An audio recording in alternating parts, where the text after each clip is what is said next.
Yo, this is WSoul13 bringing you Raid Shadow Legends. Look at this, boys! 816 out of 819 stars. 3 stars to go for Lydia. I just beat Knight Revenant. I think, hands down, the hardest faction to beat in the game, in my humble opinion. Show you guys right now exactly why it was so hard for me to beat. Alright? First, let's take a look at the team I used.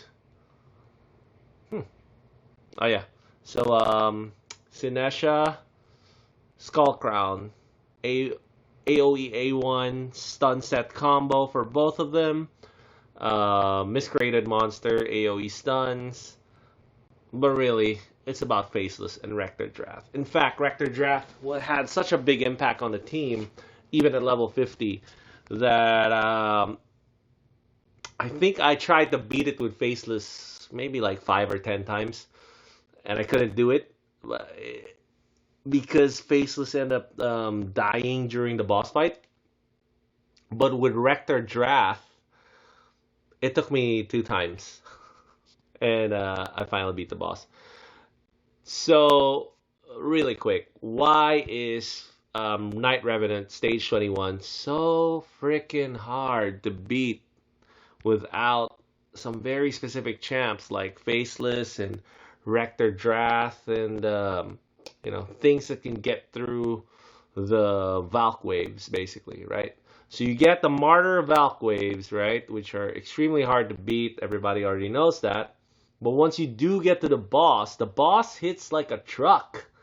And you need to have enough sustain and healing to not die with the AoE hits, one. And the second problem is you will be on a 12-turn clock once you get him low enough, all right? And if the stars aren't perfectly aligned for you, like he swapped off and he's like close to full health, 12 turns isn't going to be enough to beat the boss unless you pack enough damage into your team. So not only do you need to get enough sustain and control to get through the Valk waves and the Martyr waves, you gotta have the damage on top of all that sustain to beat the boss, right? So let's take a look really quick. Oh my gosh, look at that. Look at how many 6-star champs I had for Knight Revenant. I'm not kidding. I did try everything for this faction, So in general, the more 6-star champs you have in faction wars, the higher chances of getting through. It's basically like that for every other faction I had, right? I only have a few factions where I had more than 5 champs that I had to 6-star. Most of them I beat with around, 3 6-star champs maybe.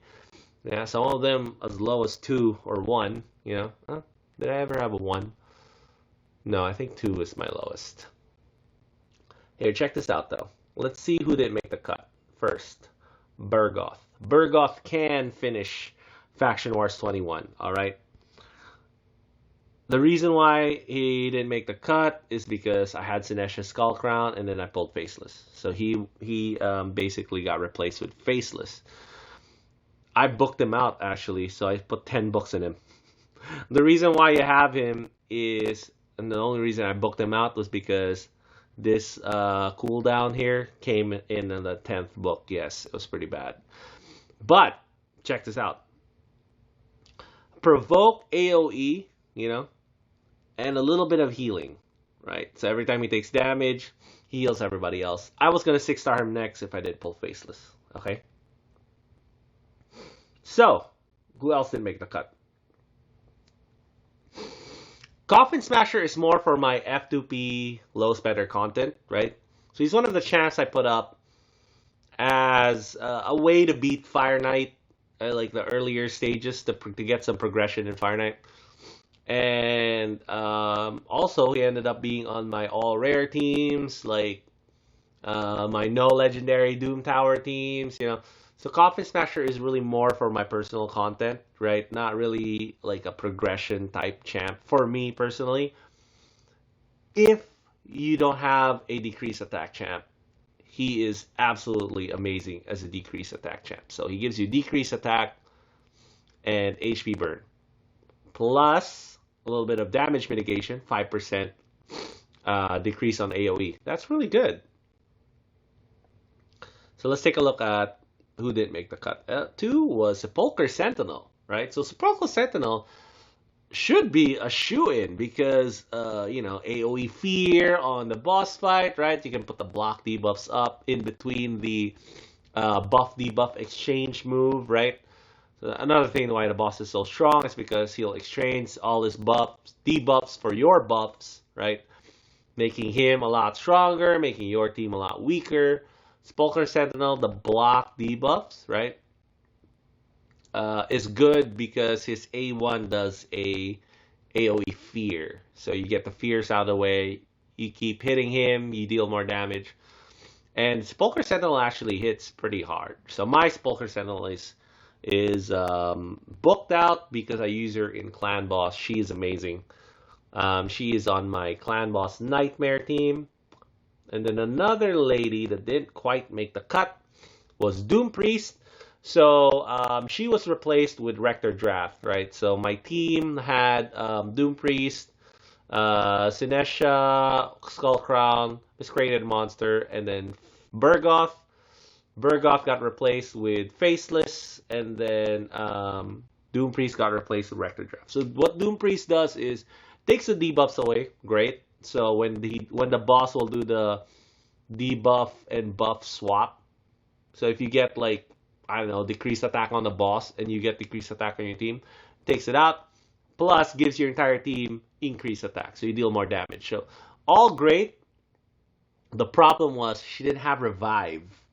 And what ended up happening in the boss fight for me was my Faceless just didn't have enough gear on him to keep him alive, but also still hit hard. It was very hard for me to get that right mix of him staying alive without a reviver and without actually a proper healer too as well. So Doom Priest heals are great, but not as good as the Rector Drath heals. The Rector Drath heals are pretty good because you get the Veil if you're topped off, and then you get continuous healing if you're not topped off. It's really strong, actually. I really like the Rector Drath's healing. So and then finally, Acolyte, who you may think, oh, actually, no, it is true. So Acolyte was kind of like part of my F2P low spender content. So I tried. So in case you didn't know, the reason why I have following in Reddit is because I beat Spiders 20 without any legendary champs, not even Silver Drakes. Also, I beat Spiders 20 without Cold Heart or Miscreated Monster. So this was way before all the content creators did their no Lego spider runs on auto, by the way, right? And this was, of course, you could do, the Armiger thing, right?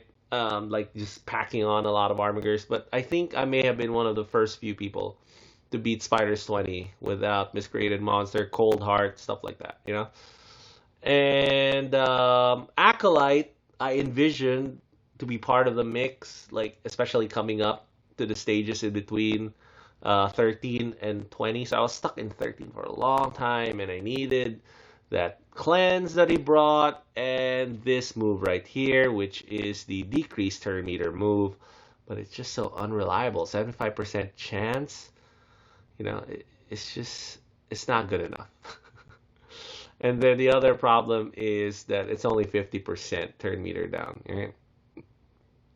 So, he actually is very decent in Doom Tower. And if you've seen my articles on my no legendary normal Doom Tower 120 runs, Acolyte is always there on the teams because you need cleanse in Doom Tower. But I digress. You're here for Faction Wars, right? So let's talk about Faction Wars. So first off, Skullcrown, AoE A1s, right? So Skullcrown is more of a nuker. The problem is I didn't book her at all. So I kind of skimped on the books with this one. All right. I actually ended up putting books on Rector Drath. That helped me finish the thing. But definitely I was going to book her out and give her more damage if I felt like I was lacking the punch on the final boss. So you can beat Faction Wars 21 with just a pure control route. The problem is the RNG and the time. It takes me such a long time. Even with even if you get great RNG, you know, you could mess up deep into your run. So I don't know, like 30 minutes in, and you just couldn't land enough stuns, and then they kill all your guys. So I did have a reviver. I was on a pure control route. So when you do faction wars, you always go reviver first, healer second, control third. And then the secret is really just figuring out the exact strategy you want to do. So your fourth kind of wild card is the utility of executing that strategy to beat the stage you need to beat, which is usually 21 for all the factions, right? This combos with Sinesha, who's actually my main control champ. Yes, the reason why she's the main control champ, one, I did book her out because I needed the cooldowns down on Vaporize and Immortality. But this Vaporize skill is why she is such a good control champ, So not only does she give me the AoE stuns on the A1, I can actually pick a champ. Let's say I missed somebody that didn't get stunned. I could gamble on the Vaporize to put their skills on cooldown. But see, here's the problem. She is Force, and Valkyries and Martyrs are Spirit. Yes, weak hits happen, and you don't get that put the target skills on cooldown effect, increasing the RNG even more, right? So you already have all these RNG stuff you got to go through. This RNG is even more, even harder for you. And I actually found her useful to just use Vaporize on, I forgot the name, I think it's Errol on the second wave, right? The champ that can one-shot your guys. And this skill right here puts that on cooldown. And one thing I noticed, especially if you don't have a reviver on your team, right? So one thing I noticed was even with Faceless on the team that try to one-shot the Valks, if that Errol or whatever that champ is gets that turn, that's it. That's game over. Your Faceless is going to die. Unless you've built your Faceless really, really strong on top of hitting hard, right? So yeah, everybody is on some kind of immortal gear, right? Sinesha is on immortal gear. I think Skull Crown, I tried to max her damage out, so I put her on crit damage set, but frankly, she wasn't doing enough damage. Partially too because I didn't put the books in her. So let's take a look at Faceless. I think this is the one that the stats kind of really matter, right? So let's take a look at the stats, okay? 37,000 HP. So you need that HP as high as possible. I was able to squeeze in a lot of attack on him, plus 170 speed. So he does hit hard. So what I skimped on to get all these stats was his crit rate, right? Because he does have an A2 that gives 30% crit rate buff. So I'm kind of relying on that to land this 260% crit damage. He doesn't need accuracy, so you can just load up. And how I did it was with speed set. I think I put Divine Life. Yeah, Divine Life. And I think I have him on crit damage gloves, attack chest, attack boots. Yep, that's how I did it. That's how I got that attack up. And honestly, even with these kind of very good stats, the gear isn't godly gear. How many 6-star gear pieces do I have? I think I only have 6-star pieces on the chest and on my amulet, and of course crit damage amulet, right? You already know that. Crit damage amulet. And then crit damage amulet and attack banner. Attack banner, HP ring because I needed HP. See, it's hard because you need to build him to withstand the hits if you don't have a reviver. So if you only have him and you're going the pure Faceless route, he can't be pure glass if you don't have a reviver. He needs to have a little bit of HP to cushion the blows, right? But what makes him really strong is actually did not also book him out. So booking him actually will increase the damage. So me, I was going to build this over time if I did pull Rector Drath, which is why you should build your Faction Wars teams over time, because it gives you chances, more chances to pull champs. Like, you can RNG through with the champ pulls as well, right? And booking him out is very good because he'll hit harder. And you just need them to do as much damage as possible because you need that damage on the boss, you need the damage on the Valk waves. So ideally, A3 needs to be fully booked out. That'll deal a lot more damage against the Valks, right? It's kind of hard, to get that because you need what? How many books here? 4 books there, 4 books there, 4 books there, 12 books all in all. If you get lucky, great. If not, then no cooldowns here. But this is the reason why I had him at 70% crit rate, was because of this A2 right here, which gives you increased crit rate, right? And then Miscreated Monster, everybody knows Miscreated Monster is great. This one I tried to kind of like balance with accuracy, speed, damage, because I did use him in Doom Tower a lot. So if I was gonna improve this team, I would probably have Miscreated Monster deal a lot more damage. So this would be crit damage would be maxed out 6-star, 6-star maxed out crit damage neck, and then I want a lot more HP. So probably the helmet would also need to get maxed out, right? And then this one I would replace this with an HP banner, 6-star HP banner, and then 6-star HP ring. Right, so that will be kind of like my max damage route. I could afford to lose this 78 accuracy right here, right? So I want speed, want him hitting hard. So that would be my Miscreated Monster build for Faction War specifically. The problem is, and I think most of you are gonna have this problem, is Miscreated Monster is great everywhere, and it's kind of hard to build him specifically just to do damage. You want him kind of like really tough, really fast. And then damage kind of comes second, right? So, who are we missing? I think we're missing the star of the show. The champ that got me through. Rector Drath. Level 50, not even 5-star ascended, right? And I didn't even have enough stats on him. 36,000 HP. It's pretty low. It's pretty low, to be honest. And the only reason I was able to get away with that is because he does have Regen and Immortal set on. Okay. And you do want that HP a lot higher because his heals is based off his HP. So let's take a look. His heal is 20% of his max HP. Heals everybody with that. And then if they're topped off, Perfect Veil. If not, continuous heal. It's really good. It's really, really good. And then the cooldown is what? 3 turns? 4 turn cooldown, 3 turn cooldown. It's amazing. I love Rector Drath. So it's a 4 turn cooldown if you book it out. And then the next one is also a revive, which is great. But on top of all that, right? On top of all that, so if you do get the veil off, by the way, they get a 10% heal every turn. So not only are you going to get like the perfect veil protection, you also get a 10% heal every turn. It's really, really good. It's really good, right? But check this out. On top of all that, he has decreased attack on his A1, right?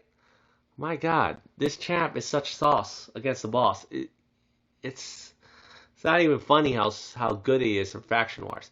He's good everywhere in the game. Obviously, he's like I would put him like a Class S carry champ, should also be your decreased attack for clan boss. So he does so many good things. If I had him as a progression champ, I would fully book him, no problem, right? But I just booked him out enough to get the cooldowns. Okay, and that's it. It took me a while, but I downed number 12. And if you guys didn't notice, Banner Lords is the last that I haven't done yet. Banner Lords is open, so theoretically I can get Lydia tomorrow. My Banner Lords team has a bit of a predicament as well, but we'll talk about that when I actually beat Banner Lords. So see you guys next time.